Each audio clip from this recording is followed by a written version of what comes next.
তীব্র গরম, বাইরে বেরোলেই মাথা ঘুরছে। কিন্তু এবার কি স্কুলে গরমের ছুটি বাড়তে চলেছে? চারিদিকে নানা গুঞ্জন।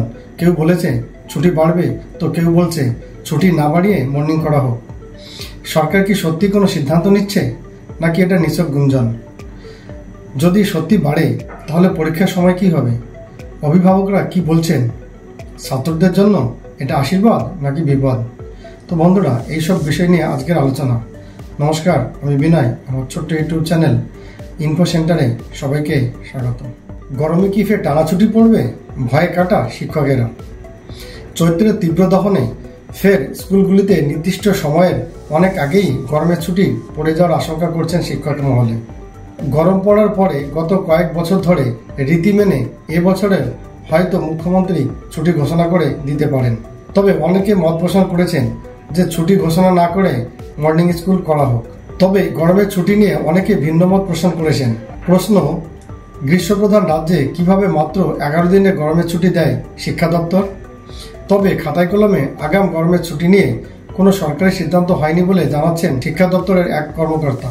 নির্দিষ্ট সময় অনুযায়ী গরমের ছুটি পড়তে এবছরে এখনো অনেক দেরি। এবছরে গরমের ছুটি পড়ার কথা 12 মে থেকে এবং স্কুল খোলার কথা 23 মে, অর্থাৎ মাত্র 11 দিনে গরমের ছুটি দিয়েছেন শিক্ষা দপ্তর। গত বছর 9 মে থেকে গরমের ছুটি শুরু হয় এবং 20 মে পর্যন্ত গরমের ছুটি থাকে সরকারি নির্ধারিত ছুটি অনুযায়ী। মুখ্যমন্ত্রী ঘোষণা করে দেওয়ায় নির্দিষ্ট ছুটির দিন শুরুর আগেই ছুটি ঘোষণা করে দিয়েছিলেন, অর্থাৎ প্রায় 2 মাস ছিল গরমের ছুটি।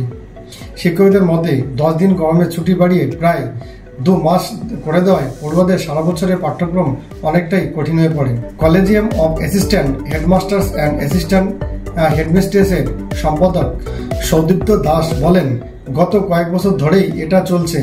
নির্ধারিত গরমের ছুটি 10 দিন বা 11 দিন, পরিস্থিতির চাপে তা বেড়ে হয় প্রায় 1.5 মাস। কেন আগে থেকে পরিকল্পনা করে গরমের ছুটি দেওয়া হয় না? প্রয়োজনে সকালে স্কুল করে দেওয়া হোক, অর্থাৎ তিনিও মর্নিং স্কুলের সুপারিশ করেছেন। বহু শিক্ষকদেরই ছুটির বদলে সকালে স্কুলের বন্দোবস্ত চাইছে, তাহলে অন্তত পঠন ব্যাহত হয় না। প্রধান শিক্ষকদের সংগঠন advance society for headmasters and হেডমিস্ট্রেসের রাজ্য সম্পাদক চন্দন মাইতি বলেন, গ্রীষ্মপ্রধান রাজ্যে নির্ধারিত গরমের ছুটি 11 দিন। এটা হাস্যকর। প্রয়োজনে পুজোর 1 মাসের ছুটি কমিয়ে গরমের ছুটি বাড়ানো হোক। তা ওনার মত হিসাবে যে গরমের ছুটি কিছুটা বাড়িয়ে পুজোর ছুটি কিছুটা কাট করা হোক।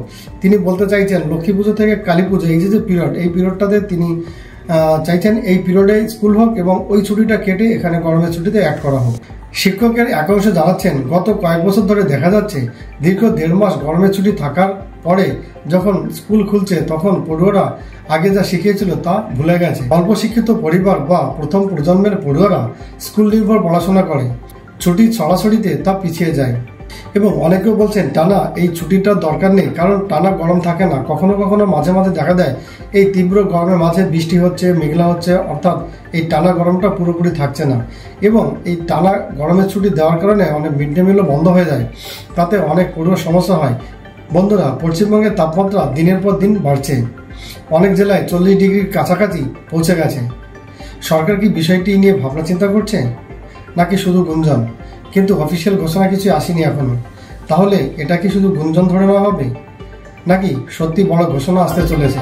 আপনার মতামত কমেন্ট করে জানান। তো বন্ধুরা, আজ এই পর্যন্ত। দেখা হবে পরের কোনো গুরুত্বপূর্ণ ভিডিওতে কোনো ইনফরমেশন নিয়ে। Thank you.